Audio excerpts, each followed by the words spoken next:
What's happened, you bad motherfuckers? It's a new month. It's a fucking new week and we're ready to rock. The joint is brought to you by Blue Chew. Joey, what the fuck is Blue Chew? Blue Chew is an online service that delivers the same active ingredients as Viagra or Cialis at a fraction of the cost. Now, I'm 58 years old. I get a hard-on maybe, I got a nice hard-on.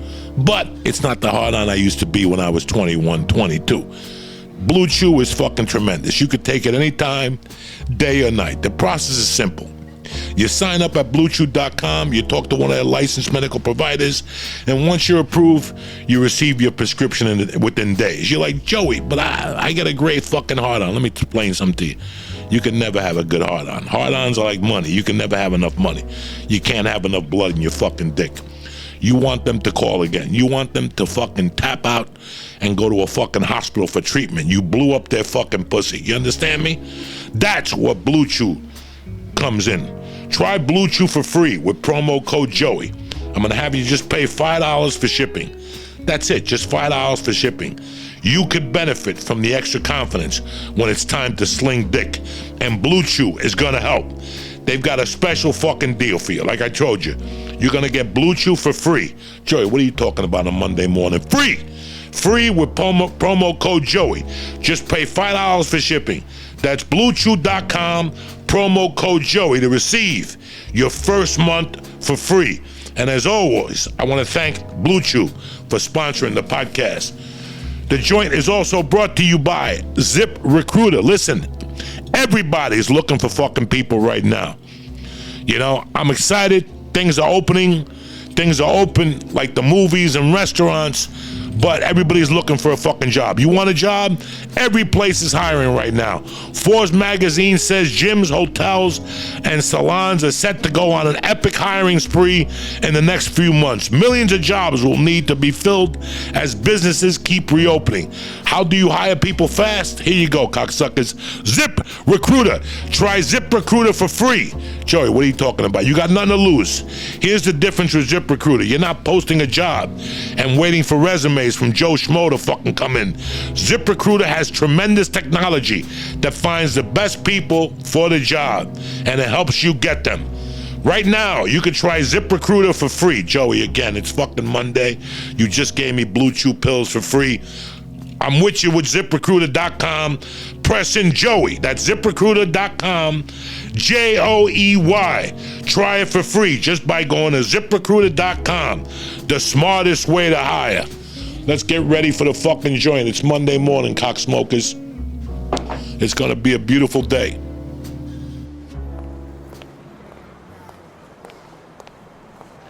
how you doing?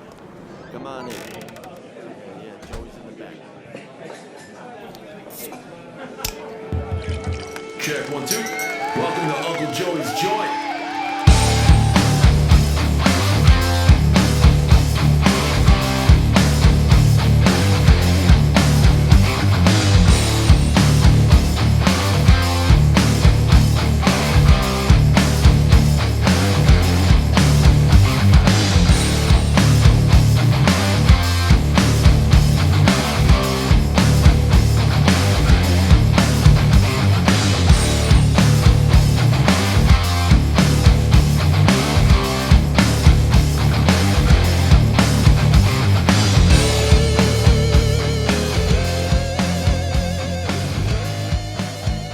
What's happened, you bad motherfuckers?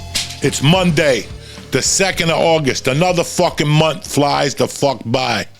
Unbelievable. 2021 is flying the fuck by. The numbers are going up, but we don't give a fuck. We're tight. Our fucking vaccine is in, and we'll see where the fuck this takes us. It was a great week. I got my little heart monitor on for 10 fucking days. But I gotta tell you something. Ever since they put the monitor on, my anxiety has gone away. It's the story of my fucking life. I can test my blood pressure here, my pulse. 3 times a fucking day. I go to a doctor, the blood pressure's perfect, the pulse is perfect, everything's fucking perfect. Once you see needles and shit in my world, everything goes away. It's amazing. I have anxiety, I can't focus, I go get a needle, everything goes away. I'm fucking whistling in there. I'm whistling fucking Dixie. Feeling good, the whole thing. It was a great week.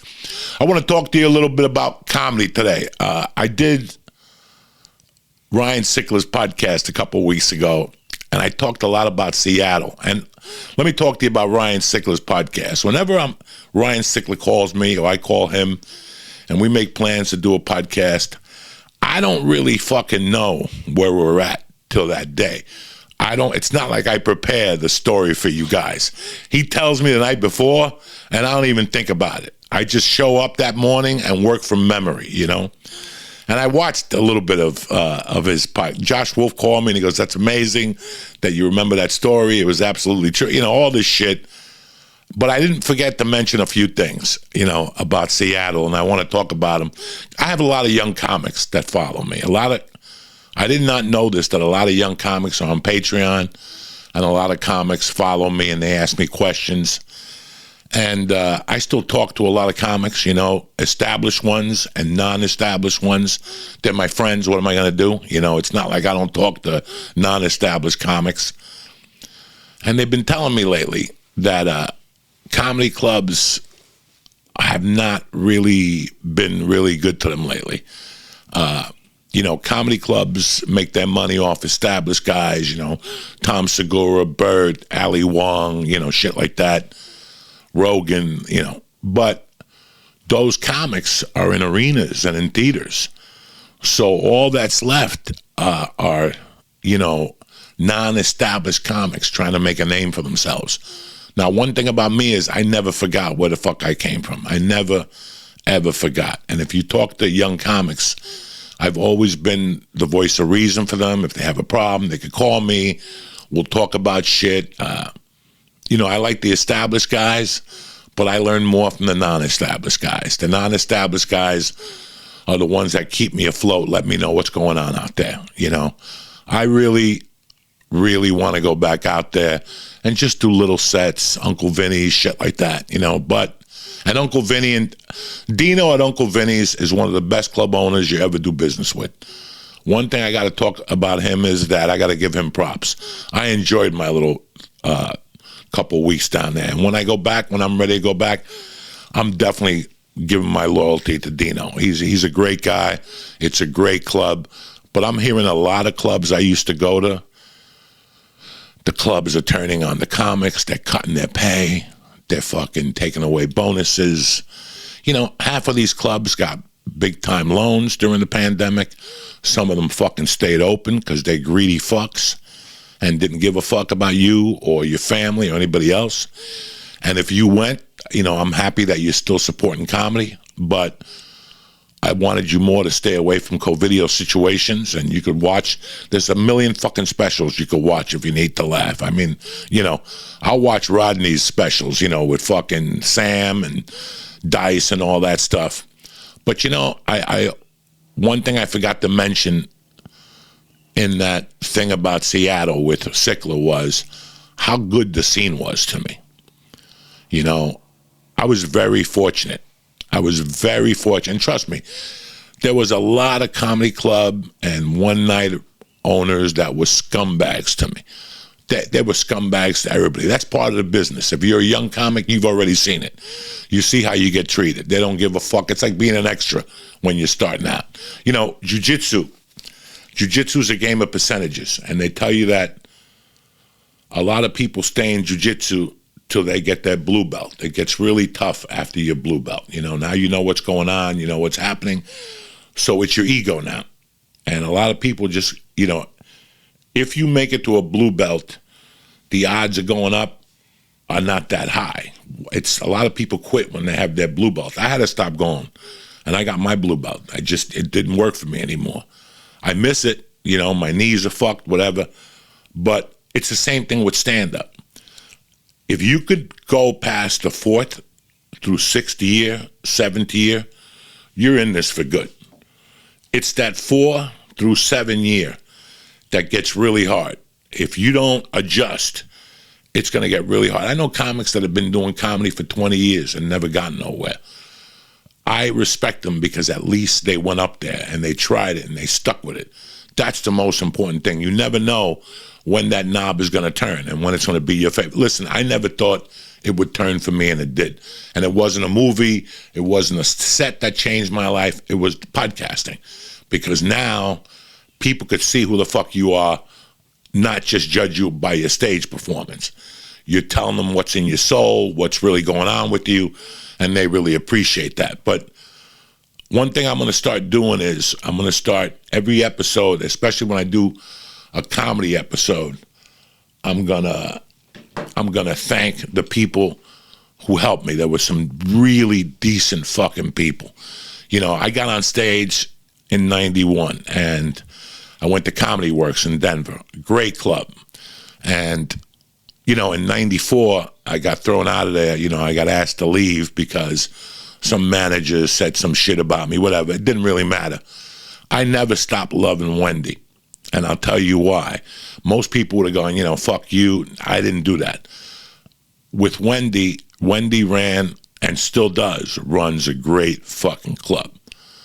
Wendy is king. And let me tell you what she did. When I first, I didn't really start my comedy career. I started in July of 91, but I didn't know what I was doing. I really didn't. And I'm not mad at myself for not knowing. You just don't know. You're told to go up on stage. That's it. I read some books. I watched specials. I did everything I can. But comedy is something you have to do from experience. People could just tell you so much. It's like being a musician. People could just tell you so much. You have to get up there and do the fucking rest. So Wendy did something in 94 that I'll never, ever take sides on Wendy for. Wendy put together, she paid a comic to sit with young comics on Tuesday nights and go over the material and answer their questions. I never forgot that. That was aces in my book. The comic who was doing it, his name was Matt Woods. Coincidentally, he was also the comic that was on stage, the headline the first night I went up on stage, Long Island guy.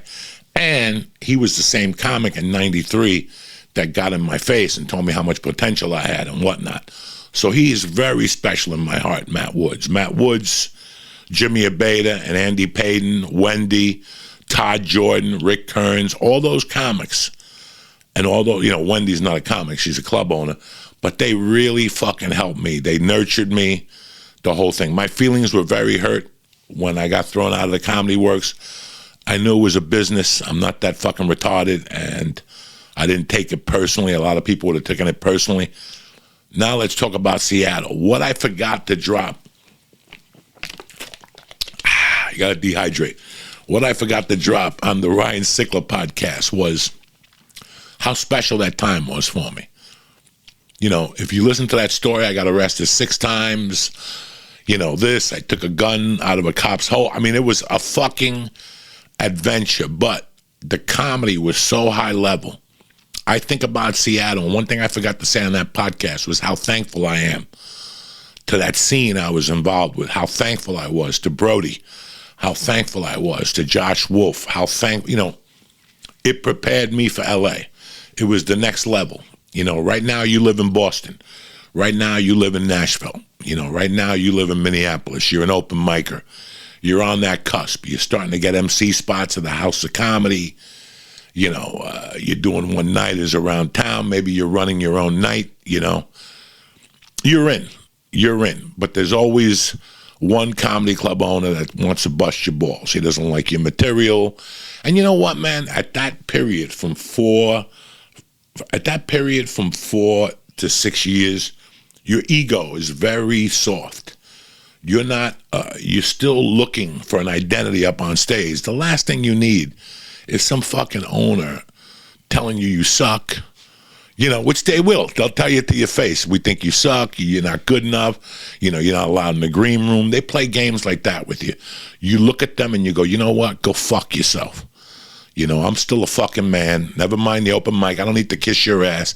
I have 1,000 situations where I could tell you people told me, you're never going to have a fucking career if it's up to me. And I'm like, bitch, you're down here in fucking Dallas in some fucking back road in fucking Dallas, you're not stopping me, bitch. You know, there was the guy from Dallas, there was the guy from fucking San Francisco that said if I said something to him, I'd never work in this town again.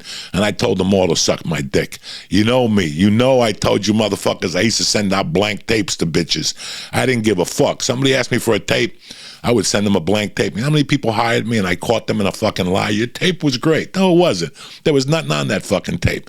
Like I told you on the church, Chelsea Handler used to send a porno to people of her getting fucked on a washer and dryer, you know, on a fucking thing from the side. People were blown away. They didn't know what the fuck to say. Then somebody tried to blackmail her years later.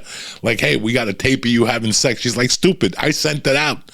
You fucking morons. Now go fuck yourself. That's how creepy people are. But, you know, there was no after about a year and a half ago, we had that thing with Rogan and the tape. Rogan was laughing at Joey getting a blowjob. You know, when all that shit went down, it even hit Seattle. There had been something going on at the Tacoma Comedy Club or something like that, and right away sexual tensions heightened, and they were looking for stuff. Listen, when I lived in Seattle, I had a fucking girlfriend. You guys forget I had a steady fucking girlfriend, and it was great. You know, we had our little fucking situations, but even now, whenever I talk to that woman, I thank her. We talk once a month, twice a month. I thank her for her time with me in Seattle, for the support she gave me. Because your ego is very fucking tender. You know, I shouted out Laurie Kilmartin. She was the first headliner I opened for as a feature act, you know. That I cherish those fucking memories. But the two guys I dealt with up there in Seattle the most were Ron Reed and this guy, Carl Womenhoven. Carl Womenhoven worked the open mic. He's not the guy I stuck up for. I stuck up for Ron Reed, but I would have killed for, for fucking Carl. I would have killed for Carl. Carl took me from A to B. When I got to Seattle, I used to do the open mics, and I was number one. I was the first comic up. When you don't have experience, or they don't know what you're about, they put you up first, second, or third. You get to go up there and bomb early and really show people how bad you suck, right? So I did well. So what they made me do is I saw myself go on the list from number 1 all the way to number 15. That's what I accomplished in those 18 months. It wasn't me. I would love to say, oh, it was me. No, it wasn't. It was Carl and Ron. Because after you'd come off stage, everything in Seattle at the time, when you live in Seattle for comedy, I mean, now I wouldn't live in fucking Seattle. I don't know what they're doing up there. They got zones and whatever. But back then in Seattle, even for me, I had Carl and Ron Reed, but there was a couple of women that were booking rooms, and they didn't dig me because of my material, because of this, that, who we hung out with. I never ever in all my fucking, 20, 30 years of comedy and 10 years of podcasting, did I talk about that woman. She passed away years ago, whatever. She didn't like me. She was Josh Wolf's manager. She didn't like me. But let me tell you what I did. I turned her not liking me. For you comics that are like, well, Joey, how do you handle those type of people, that are fucking mean to you? You fuck with them. You fuck with them. When a booker used to tell me, you're too dirty. I don't like your style. I don't like this. You know what? That's fine. You don't have to fucking pay me. I'll do the set for free. And let the club owner decide. And she did not like that. But guess what? One day I actually called her. And she said to me, I don't want to book you. I don't like your material, blah, blah, blah, blah, blah, blah. I was like, that's okay. Can I do guest sets? And I would do guest sets in her rooms on Tuesday, Wednesday, or Thursday. She would sit there like in her glory, like I'm not paying him. I didn't look at it that way. I looked at it as I'm going to get better. Even though you don't like me, I really don't give a fuck. You mean shit to me. You're just in a little pocket of fucking Seattle. In the big picture, you don't matter. In your mind, these comedy club owners think they matter. But in the big picture, they don't. They can't control you. They can't stop you. They have nothing to do with Los Angeles or New York. Nothing. If a comedy club owner calls from Minneapolis to some owner in New York, he's going to hang up on him. I don't want to hear from you. I'm in the Big Apple banging my head together. There's fucking junkies trying to knock down my door, and you want to call me to tell me that I don't want to hire some fucking guy? Go fuck yourself. That's never going to happen. So don't ever worry about that comedy club owner in Mississippi or fucking, Vegas or whatever. They can't. Nobody's going to listen to them. Trust me. Trust me when I'm telling you. I've told millions of people in my open mic career to go fuck themselves. You could just take so much. You could just take so much, and you have to have a certain belief in yourself. And at that time, I was stupid. I was a fucking junkie, and I didn't give a fuck. I had one goal in mind, 30 spots a month. That's all I gave a fuck about. That's it. I didn't give a fuck about the politics of the club, who ran the club. Look at this guy. He's got a spot in the Tonight Show. That's got nothing to do with you. The only thing on your plate is where I'm going up on stage today and what room am I blowing up tonight. Even though you're going to go bomb. Trust me, I was calling them bomb alerts every fucking night. I was bombing once a night in Seattle. It wasn't about the bombs. It was about getting on stage. And like I said to you, I am so grateful. And listen, there were a lot of scumbags. I had the fucking booker from Texas. I had the guy from Cobb's that was a fucking scumbag when you were an open micer. They wouldn't even let you put your name on a list. He would come over to you and point at you. You want to talk about feelings being hurt and shit like that? So you would get there to the open mic and you go up to him like a gentleman and go, "Hi, I'm fucking Mike Schlotz, I like to sign up for fucking the open mic." And he'd look at you like, really? Okay. And you could tell him whatever you want. I perform in Seattle. I'm a feature act. Yeah, whatever. They got their favorites, and they're there to irritate you. And if you have somebody call, like let's say you have me call for you, like the guy and I get along, and I'll call him and go, "Hey, my friend Mike's going up there tonight to do 5 minutes." They'll really put you in the fucking ringer.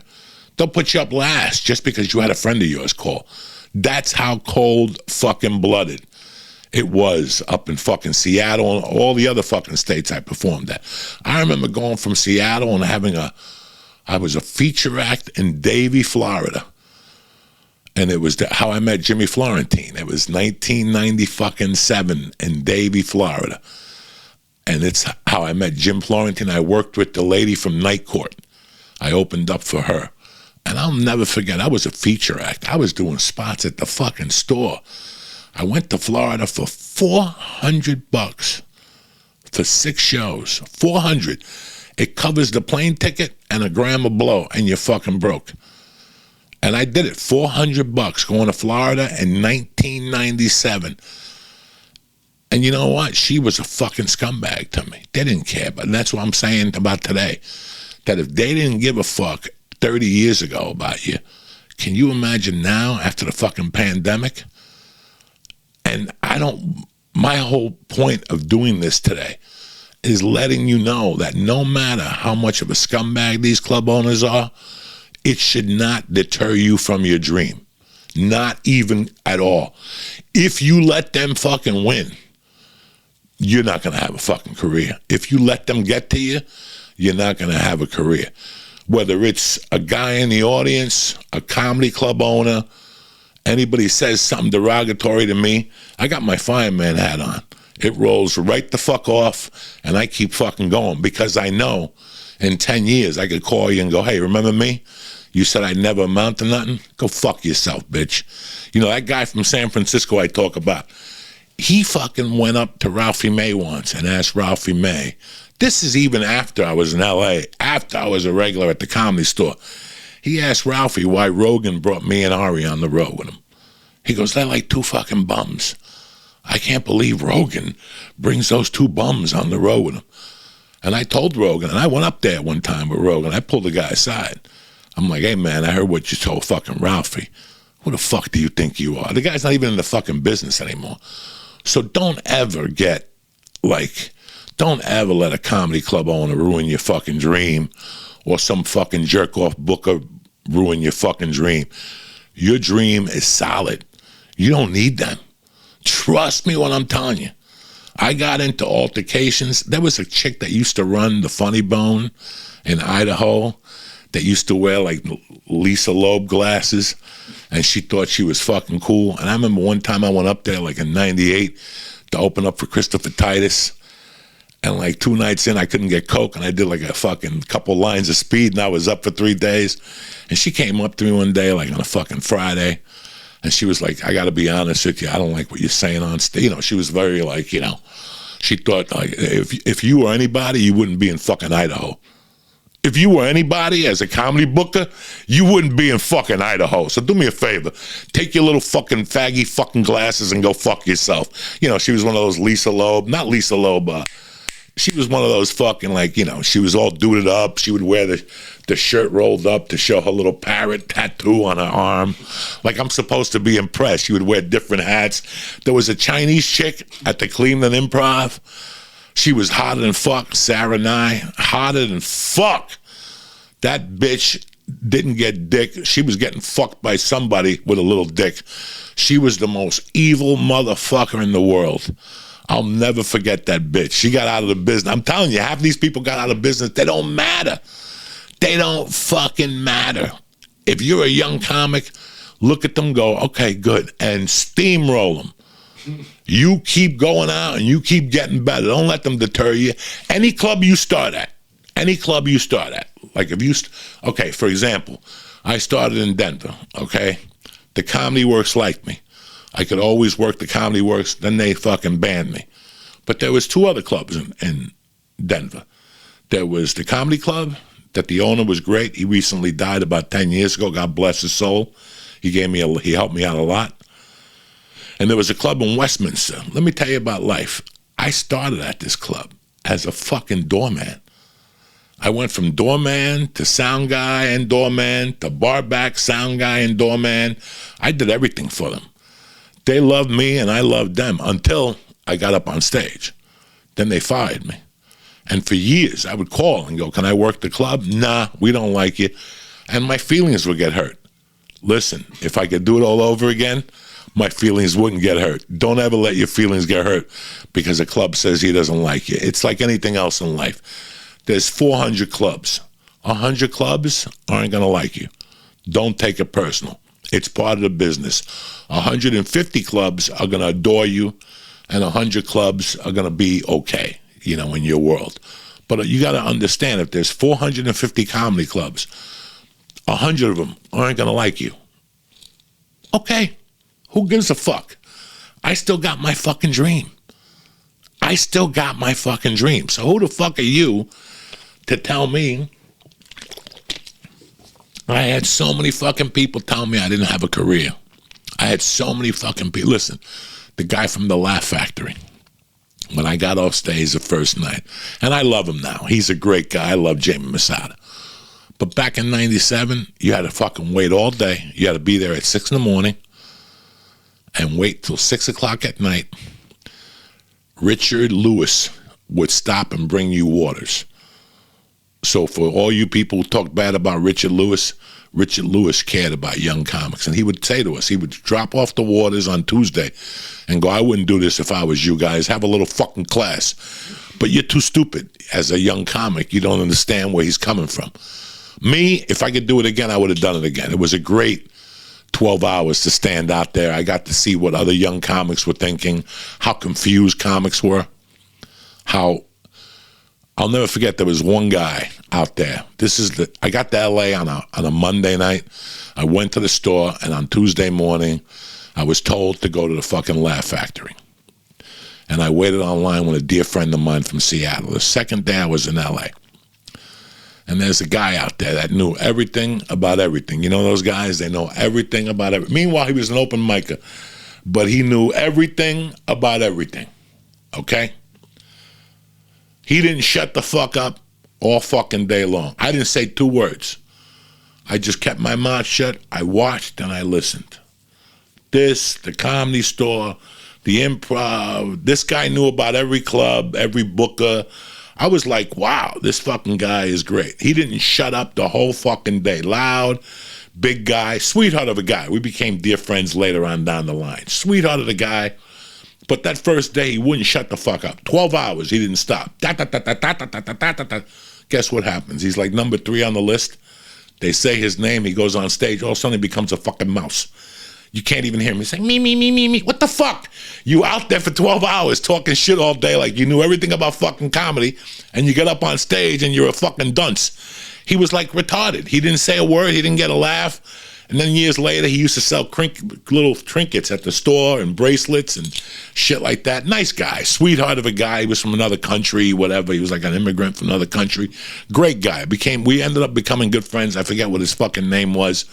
But, you know, all day he's fucking talking. Now it's time to perform, and he fucking shits the bed. Me, I went up there and I did okay. And afterward, you have to wait online to get feedback from Jamie. And when I sat down, Jamie's like, I don't even know what you're doing in LA. This is my second day in fucking LA. Not even a full fucking day.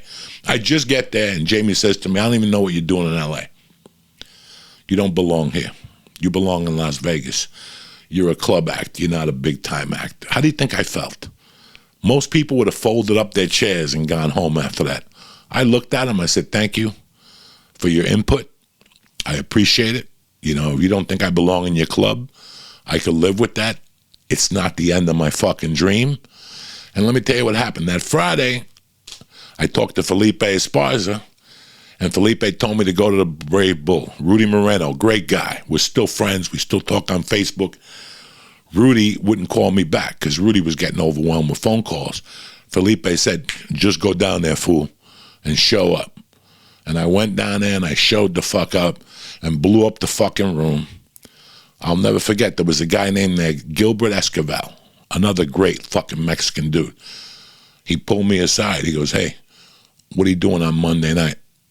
I go, nothing. I'll probably go down to the store. I got an acting class or something. He goes, why don't you come by the Laugh Factory? I go, Jamie Masada told me I didn't belong in the Laugh Factory. He goes, fuck Jamie Masada. He's not there on Monday nights. I run the show. I'm putting you up.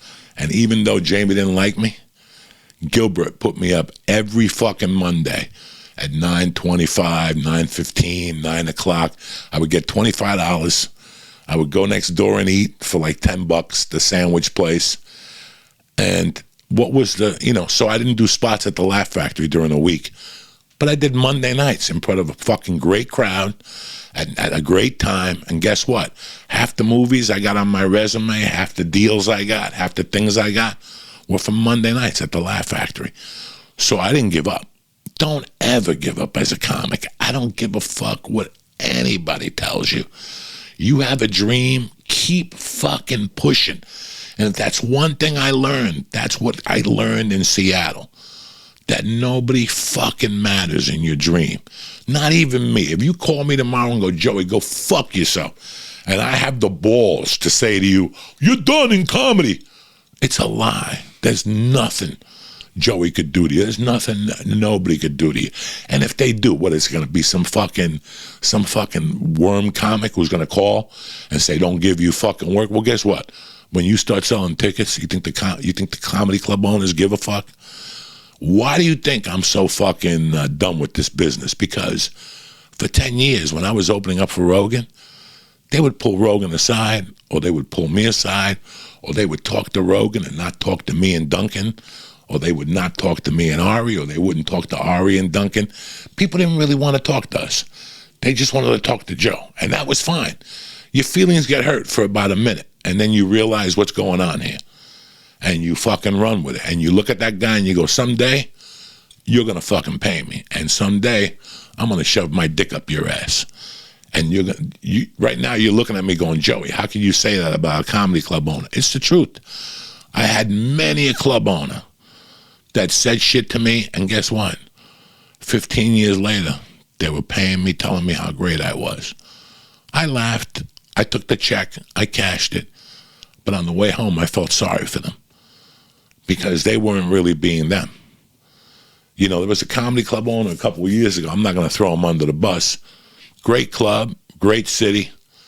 He told fucking Bert Kreischer that this podcast thing was only going to last for a year or two, that he'd be begging him to come back. Bert's doing fucking arenas with Tom now. But he told Bert that. Bert told all of us, he goes, this is what this guy feels about you. Nobody's ever gone in there to work now. He sends offers, but we all tell him to go fuck himself. You know, he was already backbiting, already saying that we weren't shit, that the podcast, Ari ain't shit. You okay? Don't worry about it. And I could have called them up and got on the phone. I did the theater across town. And guess what? At the end of the day, they'll call you and say, can we come to the show? And you're like, no, I'm not giving you free tickets. This is a great story Jim Florentine told me.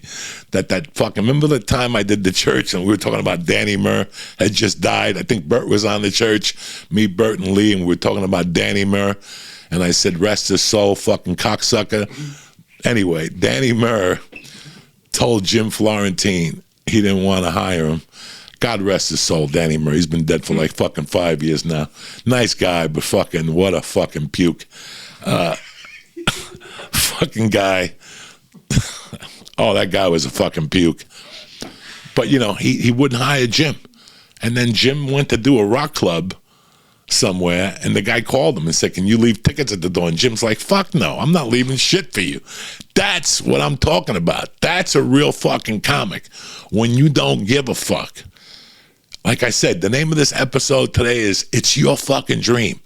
Why are you letting somebody piss on your fucking dream? Whether you're a comic, a musician, a tap dancer, a stripper, it's your fucking dream. How can somebody fucking shit on it? And even if they do, push them out of the fucking way. That you can't deal with that. Comedy is hard enough. Don't let anybody make you quit this fucking game. Do not give anybody the satisfaction. Trust me. Remember when I told you guys I used to go home at night and fucking cry when I lived in Boulder? I didn't cry in Seattle. By the time I got to Seattle, I wasn't crying anymore. I would cry in Boulder because I really wanted it. I knew what I had wanted. For the first time in my life, I figured out what the fuck I wanted to do with my life. And I wanted to be so deep in it. I wanted to be so good at it. I wanted to put on such a fucking good show. I wanted every joke to bounce. Well, guess what? My dream happened. It took 20 years for it to fucking happen. But it happened, and that's all that matters in my fucking world. Don't let anybody piss on your fucking leg. Especially now. You know, right now, we're still in a fucking pandemic because everybody's still thinking like that. Everybody's still thinking like that. When I found out that the comedy clubs were doing that to young comics, and they told me what clubs are doing it, I'm not going to call them out. Listen, it's none of my business. I'm just letting you young comics know that it's fucking open season on you guys. And they're trying to derail you. Don't let the money derail you.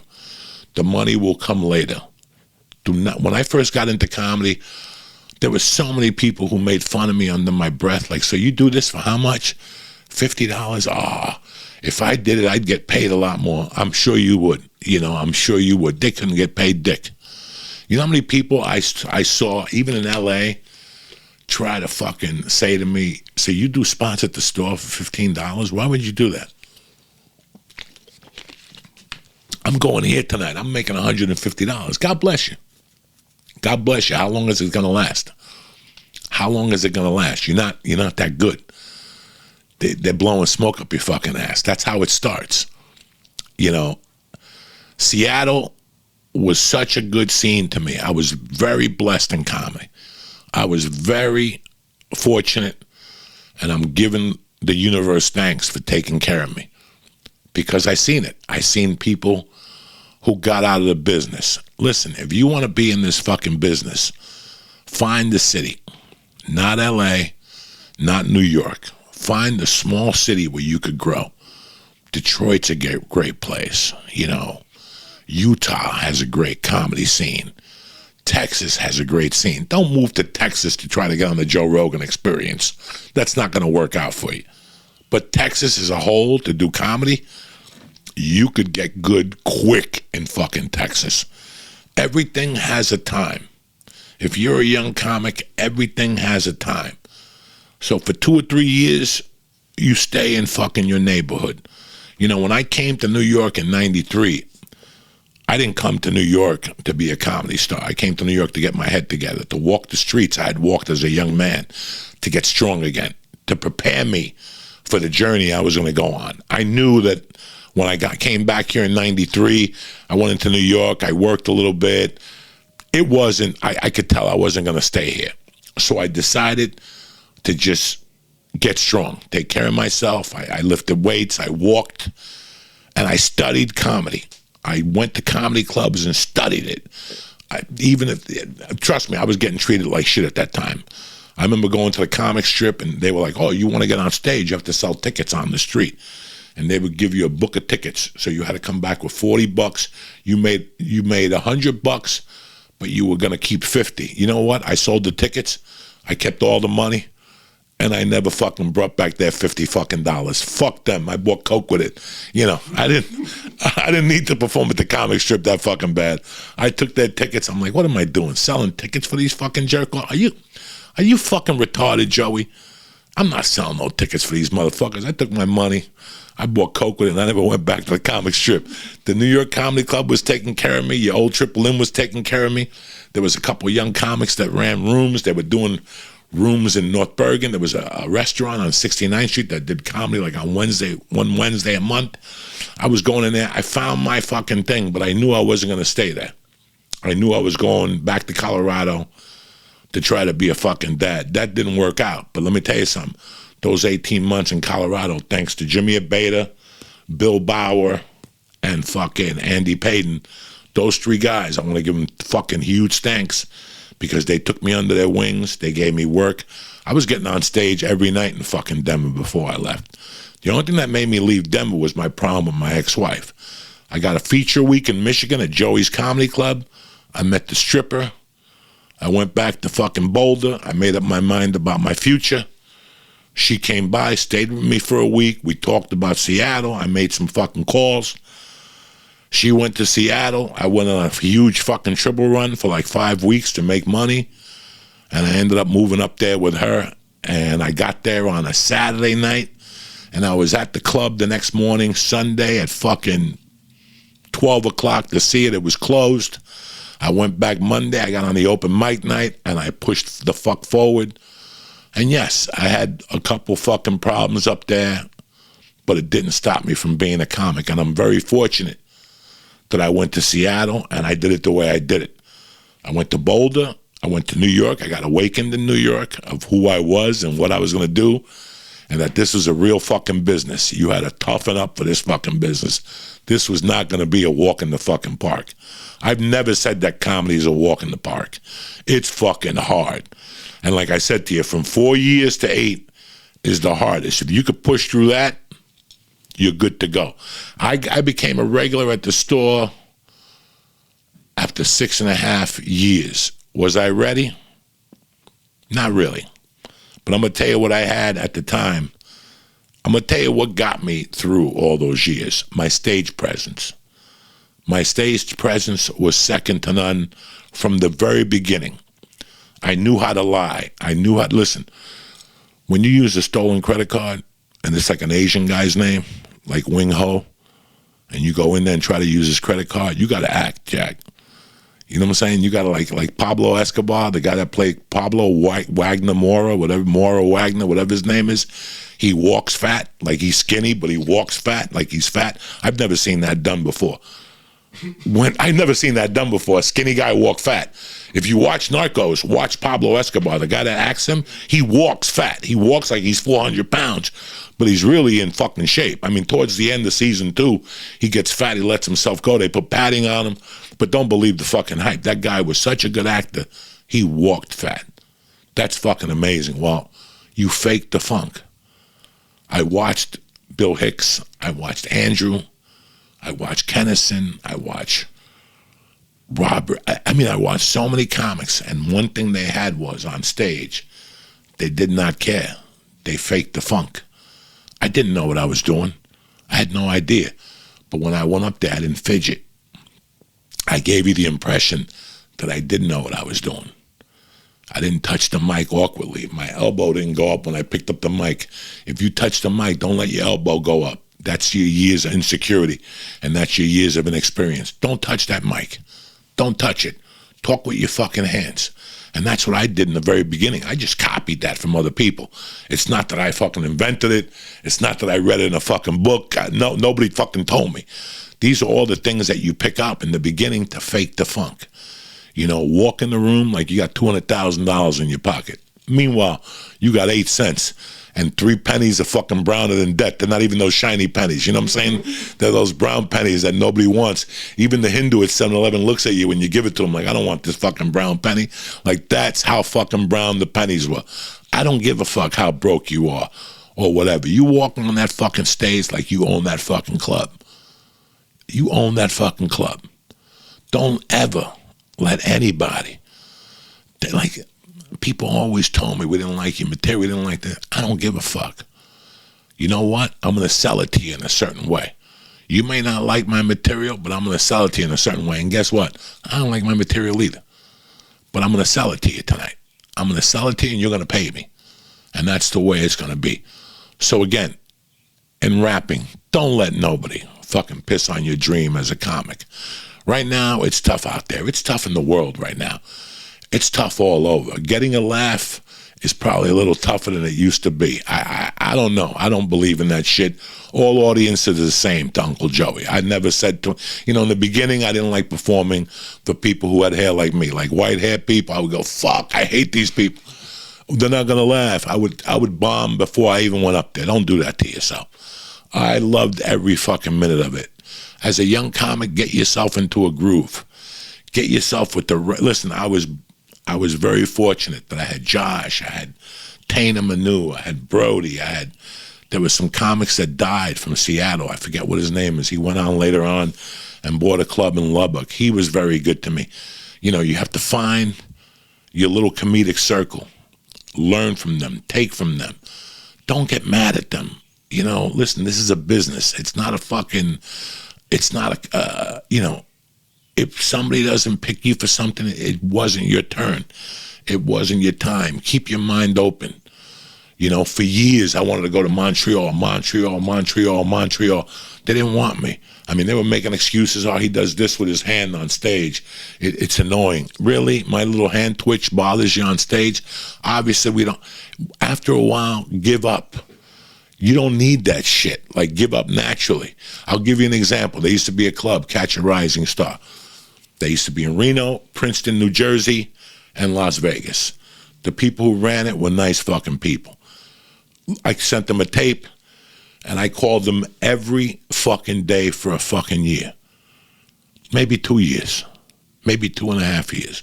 I was dying to work Reno. I was dying to work Vegas. I was dying to fucking work Princeton. Well, let me give you a story. Princeton sucked. I got into an argument with the fucking guy, Nick, and he banned me from Princeton.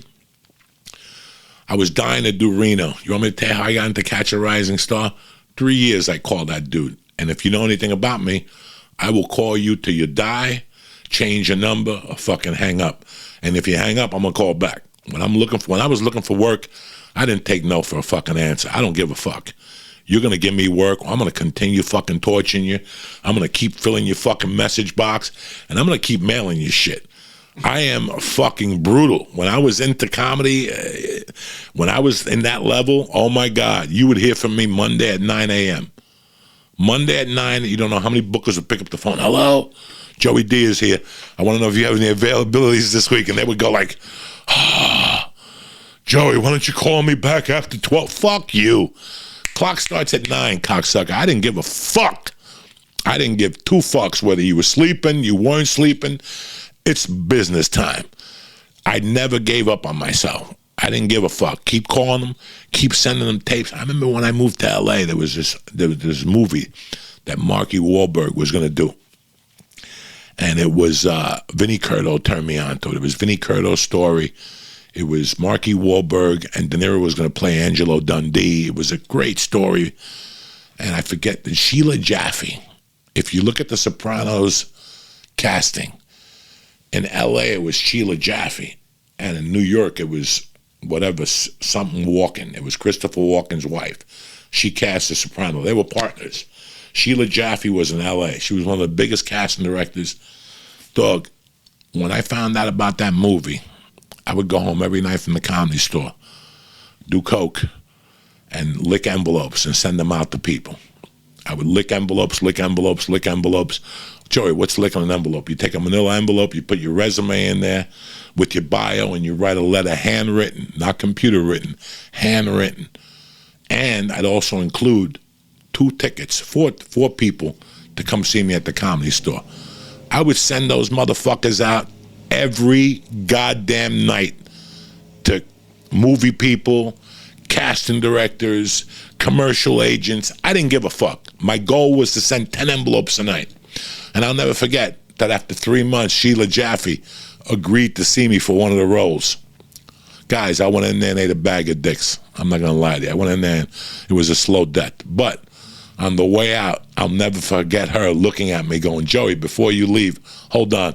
And she turned around and she gave him back to me. And when I say it was a bag, it was fucking 8 inches of headshots, bios, and envelopes with free tickets. She goes, Joey, I don't need all these. I was like, holy shit. She saved them. She didn't even throw them away. Between me and you collectively, there had to be 30 headshots. And I would send her a new headshot every time my resume would improve. Like every time I added an extra credit or a club to my resume, I would send them out to people. I was notorious for that shit. Sorry about that. Fucking lawnmower guy comes Monday morning early, cocksucker. Well, anyway, listen to me. I just wanted to add on that Seattle thing that I didn't say with Sickler. That Seattle was probably one of my favorite fucking times in comedy. It was a smart move. I was up there for 2.5 years. I got my head handed to me a lot of times, but sometimes you got to get your head handed to you when you're in the process. I'm very, very grateful to Seattle as a comic today. You know, I don't know what podcast I was saying that or who I was talking to about it. And you guys know when it comes to ego, that's not my thing. But before the pandemic, a year or 18 months before the pandemic, I was the best that I ever was as a comic. I probably was a fucked up human being. The 1,000 milligrams of edibles and all that shit weren't helping me. I was a good husband. I was a good dad. But I got to be honest with you guys. I was a great fucking comic up there. And you know, I have a hard time. I beat myself up. I'm going to tell you what I remember. I just remembered wanting to go out there. I didn't think about Bill Burr. I wasn't thinking about Dave Chappelle. I wasn't thinking about all the guys that are funnier than me and all that shit. I was just thinking about what I was going to fucking do tonight. And you don't know how many times I was on stage and people were rolling, and I would say to myself quietly, this is from my days in Seattle. These are from all the triple runs I did. Now I'm starting to see it. Like, you know, I would go on stage and say to myself, wow, where did I learn this? These are from the nights I would do Jimmy Abeta's rooms. Like I was very thankful for all that I suffered through those years. And it wasn't suffering. It was just struggling. You're struggling with drugs. You're struggling for money. You're struggling to be the best you can be. And people are trying to take you out from all fucking directions. And it's not people, it's just life. The way life, this is comedy. This ain't a fucking, you know. But I was very grateful. While I was on stage, I would think back, like, where did I learn this from? And I would think back to my time at the Underground. I still remember a Monday night that I got into a fight with my stripper girlfriend. And she threw me out. And I was so angry. I had one place to turn, and that was the Underground.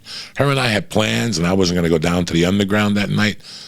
But I ended up going down there, and Carl brought me up. And for some reason, somebody had a camera that night. And I remember they taped my set, and against everything I believed, I went home and took a look at that set. And that was the first time I learned to go off. Like, I went on stage, improvised what I was feeling. And I was like, fuck, I got to do this more often. This is fucking amazing. I still remember the sweater I had on. I had on one of those fucking tennis sweaters that are white with the fucking lines coming through it. The last copy of it I gave to Rogan. I did this college film at the University of Colorado where I kidnapped a guy, the whole thing. I still remember the director. Her name was Kashina Kessler. And it was a short film, like a 10-minute film. So when I got to LA, the only thing I was sending out was this set from Seattle. That was a killer fucking set. I don't know what I was. I was talking about strippers. I was talking about, this girl that I was dating, how she threw me out. And I forget the jokes I said, but it was the beginning of my energy. Like, it was the first time I learned about energy. Like, holy shit, I raised my voice. Like, I was going on stage for 4 years just being monotone. And then I learned that your voice controls the fucking room, the volume of your voice. I learned it that night from looking at that tape. I was like, wow. I remember sending that tape to the Latino Laugh Festival. I sent that tape to a couple fucking people. I didn't get nothing from it, but I remember that was the breakthrough night for me. And it was like 6.5 years into comedy. So I just want to let you know, there's a bunch of guys on Patreon. Sam, he's a doorman at AC Comedy Club. There's a couple guys that follow me on Facebook. There's a couple guys that message me on Twitter and ask me questions about comedy. It's your world, guys. Don't let nobody piss on your fucking leg. And trust me, I know what you're going through. I went through it. I know what hate is. I know what people not wanting you. I know how that feels when somebody doesn't want you. I know exactly how that feels. Don't let that deter you. Hang in there. Hang in there. And when they're talking to you, telling you whatever, just think how you're going to come back and shove your dick up their ass in 8 or 9 years. Think about how they're going to suck your dick and light your cigarette and tell you you're the funniest person in the world, even though you're not. They're going to say that to you. Once you start selling tickets and making money and you get your first little 20-minute special, whatever's available next, Netflix, HBO, Yahoo, wait till they come around. That's why I always tell young comics when they come to LA to get a commercial agent. Get a commercial agent. Why, Joey? So you start booking. As soon as a club owner or a club booker or a club manager see you on TV, whether it's a commercial or you dressed up as a chicken, whatever the fuck it is, as soon as they see you on TV, they know they can't fuck with you because you booked a commercial. And now that commercial could turn into a movie or a series, or you could blow the fuck up. And that's what saved me in LA. In 98, I booked those Taco Bell commercials, and all those comedy club owners saw it. I kept booking. If you look at my IMDb, I booked early on. Why? To let them know I was going to be fucking dangerous. Because once they see you on a commercial, a video, a TV show, they go, let me treat this guy differently. Because if he did this, he could do that. Take that to the motherfucking bank. I love you guys. Thank you for watching Uncle Joey's Joint. Always representing. Laughing fucking gas. What do you think about that, huh? You guys have been doing great with the laughing gas. Thank you very much for fucking supporting me. George Perez called me last night, said he loves it. People are loving it. My friend Brett, who I used to take jiu-jitsu lessons from, loves it. It's a great fucking weed. And I love you guys. I'm feeling a lot better. Thank you for all the support and the kind words. You guys know I was struggling for like 11 months. I put that shit behind me. Like I said, I had all this anxiety. They put a heart monitor on me. The anxiety fucking disappeared. I'm good. Tip-top Magoo. The teeth are okay.